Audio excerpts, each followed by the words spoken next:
So I want to go and talk a little bit about how you think about making decisions. The decision in someone's mind might be, oh, this isn't, I'm not able to do what I want. Obviously, I need to move somewhere where I can have more of a balance, let the pendulum go back in the middle. And you said, well, maybe there's an alternative. Maybe I could go get this deep, intense fix for 10 days that'll hopefully give you, a little high of human interaction for a period to come and sustain you.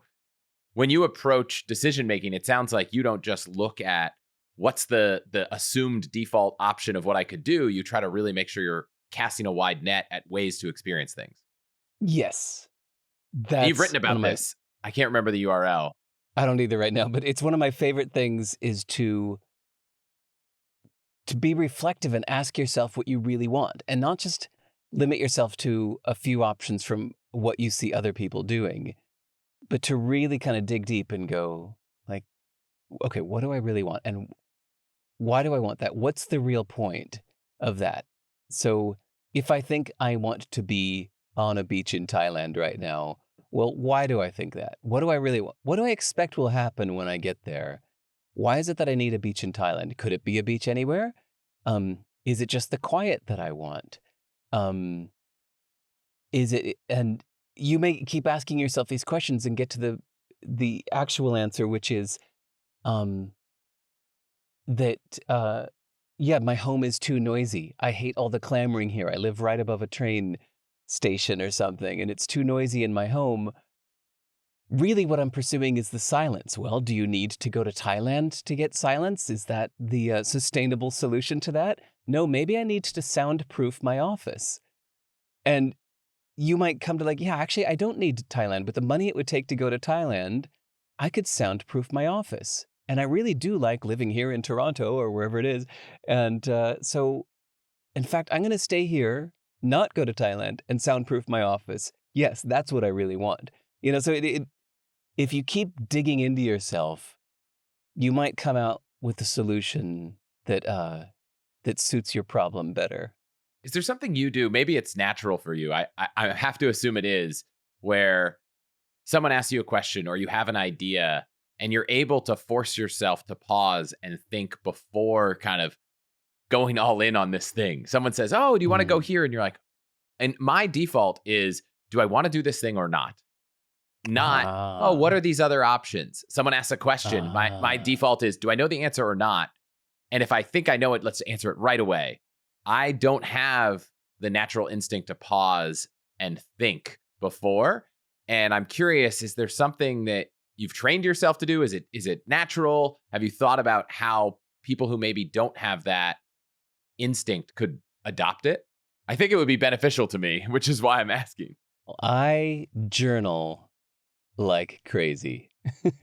I journal so much. Um, and unlike the other things where I say, hey, not everybody has to do this, everybody has to do this. Everybody should do this.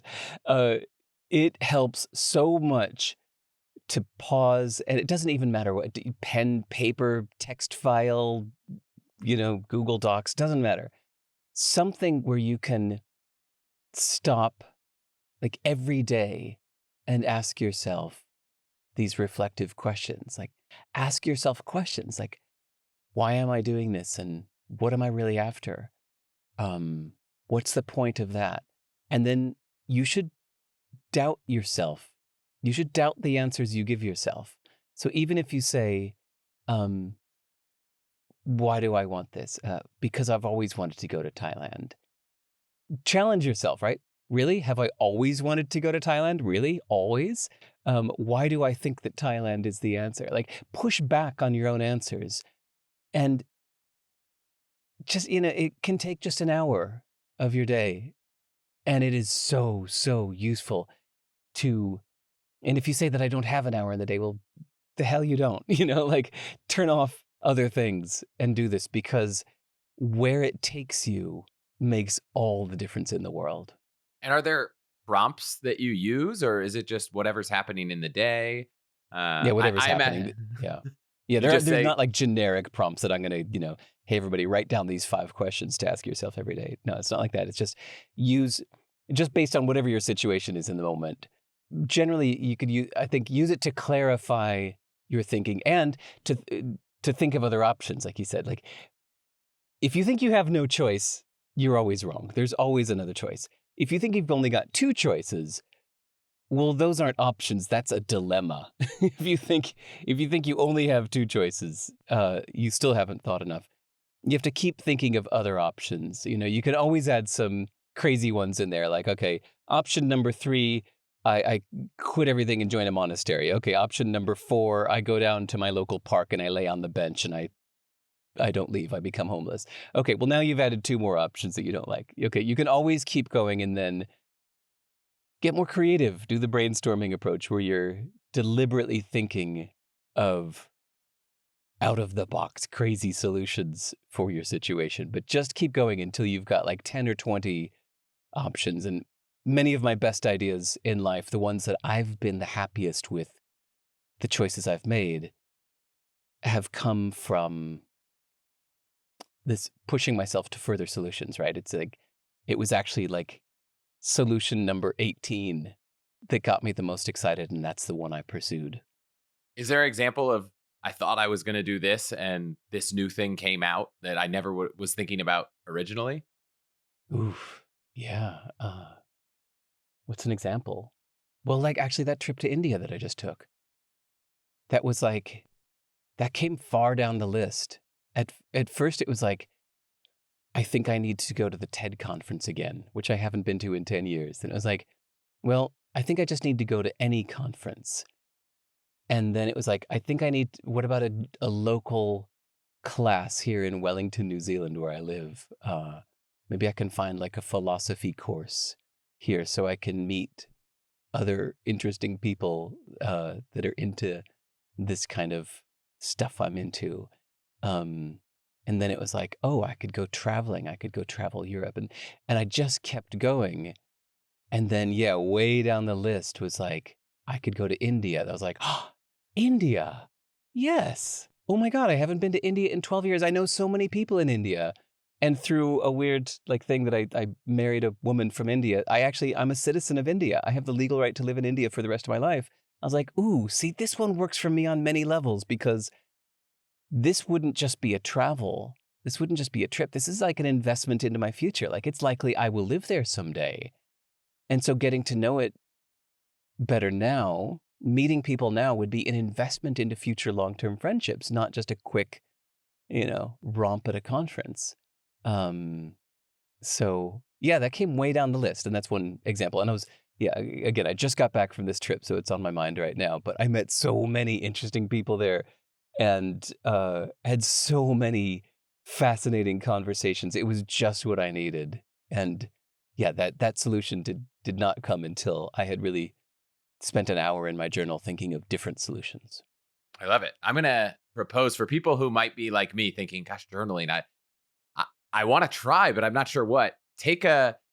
What I hear is take some decision you're thinking about making and maybe just spend an hour by yourself with a notebook, a pen, not a computer, and just kind of think of different ways that you could have a different outcome.